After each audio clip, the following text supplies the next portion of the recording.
Everyone, welcome to Digging Deeper. This week I'm showing you around my new nursery greenhouse at the old mill. Some of you knew that I was in a new project, and it's really alive now, and I'll show you around.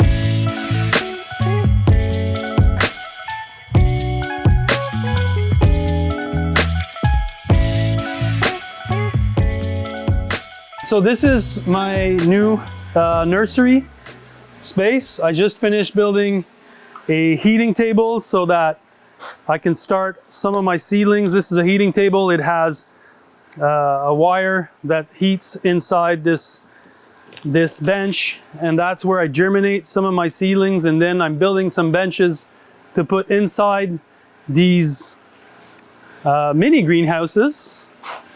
And the mini greenhouse is inside the big greenhouse. Now we're beginning of March. I'm heating this space at 5 to 10 degrees Celsius, and I'll show you. So one of the features of this greenhouse is that it's supposed to be for growing year round. So I'll be growing some vegetables that I'll be bringing to the old mill, to the restaurant. And I wanted to have a solution where I bring some minimal heat for a lot of crops that I know will really enjoy it, but I didn't want to heat the whole space. So I've designed this mini greenhouse system where I have some heating tubes that are blowing mainly inside the mini greenhouses that I can close and open at night. And the mini greenhouse, is not your typical row cover. This is more like a thermal blanket. They use this in bigger greenhouses. It's a different material. It has a better R value. It's a lot more resistant, but it also lets almost 100% of the light in. So that's a pretty cool material. And then my whole concept is that I'm closing those at night, and then I have the heat mainly blowing inside those mini greenhouses. So these will always be warmer than the general space inside the greenhouse. So a lot of people have never seen these heating tubes, but what they are, they're fairly simple. This is an electrical heater. So it's like an element that becomes really, really hot, and it's connected to a blower. And the blower connects inside the heating tubes, and then the heat is diffused in these heating tubes. And there's different holes that are starting, less holes, more holes, and then the whole heat is distributed equally inside the greenhouse.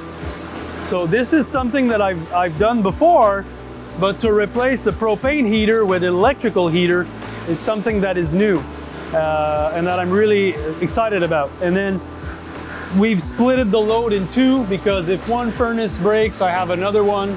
So that's a really good trick here.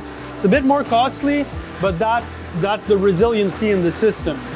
And so far this greenhouse is heated without using any propane. So it's only electricity, and again, it's minimally heated. So in the end, the energy that we're using is not a lot. The reason why the beds are sideways, which isn't really typical, is because this space is going to be visited by hundreds of people every week.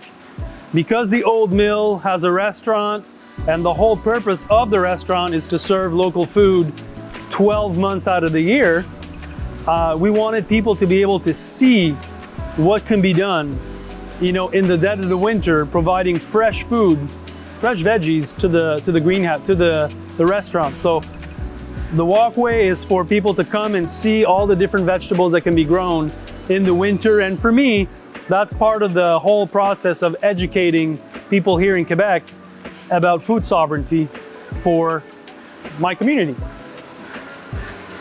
So it's not it's not an end game yet. I'm still working through a lot of the kinks, and obviously this hasn't been seeded yet. This is in the planning for this week, but I'm really excited. It's pretty cool. One thing about this space is that the north side of the greenhouse is the washing pack area. So that's how I buffer a lot of the cold fronts coming from north. There's the building that's there. That building is really excited not to have too many sun, because that's where I'll wash and condition all my veggies. But the two buildings are connected, and that's pretty cool. I'll show you inside. So these are all my systems here. I think in another video I showed you how we've automated a lot of things with Orisha. That's a really cool concept, really cool company. So we've done that here. And if you come inside,